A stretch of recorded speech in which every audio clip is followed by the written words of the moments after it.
தமிழ்நாட்டில் இருந்து சில மீம்ஸ்லாம் பார்க்கும்போது ஏதோ வந்து அதாவது இந்த இந்தியா அண்டர்மெண்ட் பண்ணுற மாரி, மோடிஜி அண்டர்மெண்ட் பண்ணுற மாரி. நான் என்ன சொல்கிறேன், ஒரு வார்ஃபேரில் இருக்கும்பொழுது நீங்கள் வந்து ஒரு நாடுக்கு ஒருமித்த திங்கிங்கில் கொண்டு போகணும். சைனா இந்தியா வாரில் கம்யூனிஸ்ட் பார்ட்டியில் என்ன டிசிஷன் எடுத்தாங்க, கம்யூனிஸ்ட் தான் எங்கள் கொள்கை, சைனா எங்கள் கம்யூனிஸ்ட் கொள்கையில் இருக்குது, அதனால் சைனாவை சப்போர்ட் பண்ணுறேன்னு கம்யூனிஸ்ட் பண்ணாங்க. அதில் தான் கம்யூனிஸ்ட் பார்ட்டி உடஞ்சிச்சு ரெண்டா, Marxist communist, communist party of India.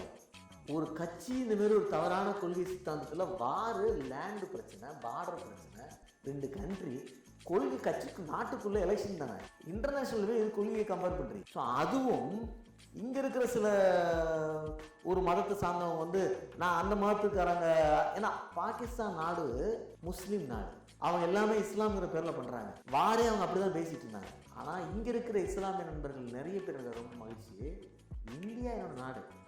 அதனால தான் குரேஷி வந்து பிரீஃப் பண்ண, ஒரு 2 பெண்கள் ஏன் பிரீஃப் பண்ணாங்க, ஆண்களை மட்டும் சுட்ட, பெண்களை வேடிக்கை பார்க்க வச்சு சுட்டல, அப்போ நான் உன்னை சுட்டுட்டு பெண்களை வச்சு நான் பிரீஃப் பண்ண வைக்கிறேன்.